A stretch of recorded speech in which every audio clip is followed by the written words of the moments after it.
Empuñar el arado. Una de las cosas más interesantes del ejercicio de leer, al menos para mí, es encontrarnos con textos que nos inviten o incluso nos reten a seguir pensando en ellos una y otra vez, dadas las múltiples interpretaciones que se le pueden dar a las palabras. Y dependiendo de cada persona es fácil suponer que nos quedemos en aquellas interpretaciones que nos son más favorables.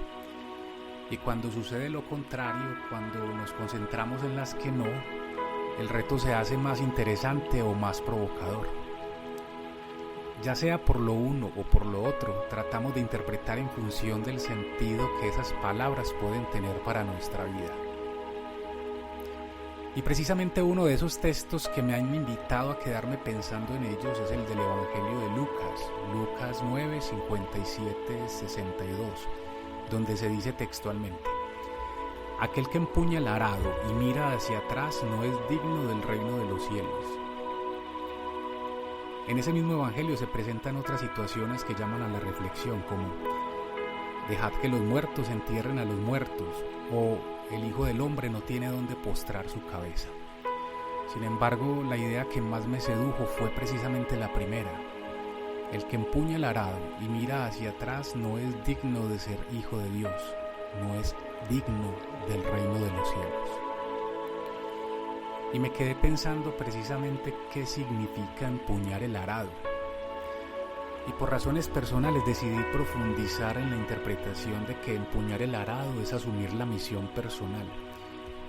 Y entiéndase misión como propósito, algunos lo llamarán objetivos, proyecto de vida o de alguna otra forma similar. Y también por razones personales, el propósito para mí está asociado a los talentos.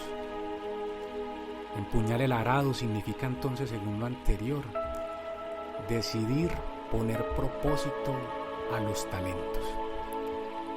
Y en palabras de Jesús, o más bien parafraseando sus palabras con esta mi interpretación, sería: aquel que decide poner propósito a sus talentos y mira hacia atrás no es digno del reino de los cielos.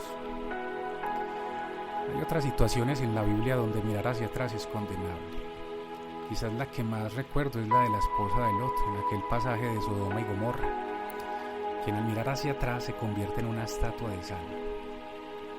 Y aunque eso sería otro texto también digno de interpretaciones, asumo esta asociación libre diciendo que aquel que toma el arado, aquel que le da propósito a su talento y mira hacia atrás, se convierte en una estatua de sal, se paraliza.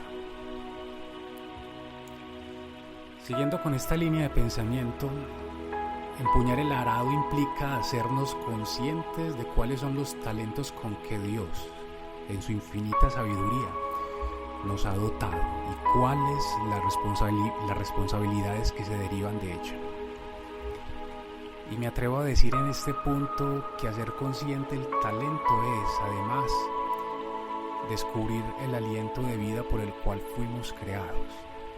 Esa chispa de Dios que nos hace únicos y que nos representa como sus hijos, como una parte de Él que nos obliga a seguir construyendo su obra, a su imagen y semejanza, pero imprimiéndole nuestro toque personal.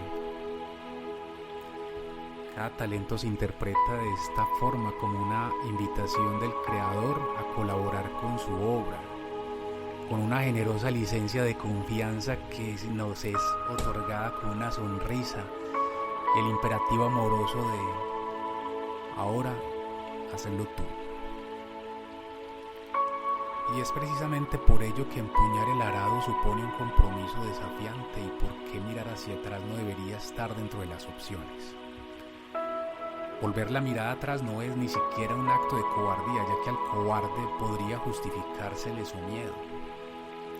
Hacerlo representa una negación de sí mismo, una anulación de la esencia y de la existencia que paraliza, que nos convertiría en estatuas de sal que se desvanecen y derivan en nada, que desaparecen sin dejar rastro alguno.